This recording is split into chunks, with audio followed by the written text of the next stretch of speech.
कुछ अर्ज करना चाहता हूँ। सबसे पहले तो मैं फाजिल जमीली और असलम खान की टीम को मुबारकबाद पेश करता हूँ। और दूसरी बात यह कि हमेशा से मैं एक बात कहता था कि यहाँ पर फ्रेंडली अपोजिशन का जो किरदार अदा करते थे लोग, आज वो तासुर ख़त्म हुआ। और अल्हम्दुलिल्लाह हम समझते हैं कि अपोजिशन होनी चाहिए, अपोजिशन बिल्कुल होनी चाहिए, लेकिन अपोजिशन तामीली तनकीद करे। मैं यहाँ पर एक चीज़ की वजाहत करना चाहूँगा।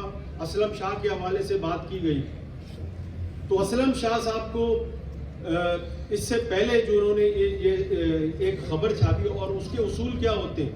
अगर आप किसी के खिलाफ खबर छापें और सोशल मीडिया में, जिस तरह से हमारे जनरल कौंसिल के फैसले थे कि अगर आपको किसी पे तनकीद करनी है तो एक फोरम आपके पास मौजूद है, उस फोरम में आप आए, बजाय के सोशल मीडिया में आप उस बॉडी को जो है लानत मलामत करें। इससे पहले भी उसने एक खबर दी थी जब मैं सदर था कि एक MPA का नाम लेके कहा था कि एक प्रेस क्लब की जमीन पे साफी कॉलोनी में ग्रेवयार्ड जो है एक बनाई गई है। हालांकि वो मैंने LDA से भी मालूम किया और MPA को भी मैंने फोन किया, तो फिर इसको मैंने कहा भाई इस तरह की खबर की कोई सदाकत नहीं है आपने हमारे। और उसमें पता है क्या हुआ है, उसमें हमारी जो प्रॉपर्टी है, हमारी जो साफी स्कीम है, उसको इतना डैमेज हुआ है कि उसकी प्रॉपर्टी की कीमतें कम हुई हैं।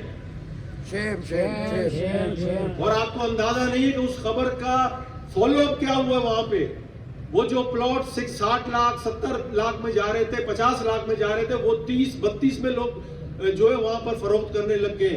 तो भाई खुदा के लिए इस चीज पे भी जो है हमें सोच समझ के करना चाहिए कि ये जो, और गवर्निंग बॉडी ने जो फैसला किया है, गवर्निंग बॉडी का फैसला है वो, और उसको बार बार उन्होंने जो है उसको तंबीह की है, नोटिस दिए हैं और जो शोकाज उसको दिए, लेकिन उसने एक बाकायदा तरीके से प्रेस क्लब की जो कॉलोनी है उसको मैं समझता हूँ सबूताज किया है उसने, उसके खिलाफ बिल्कुल सही कार्रवाई हुई है।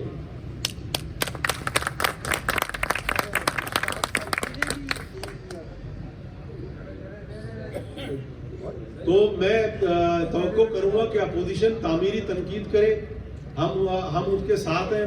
और मैं मौजूदा जो बॉडी है उससे भी तवक्को करूंगा कि हम जो है, जो हमारे नाराज लोग हैं या जो अपोजिशन है, उसको साथ लेके चलेंगे। और आप तनकीद करें, बिल्कुल आप तनकीद करें। शुक्रिया।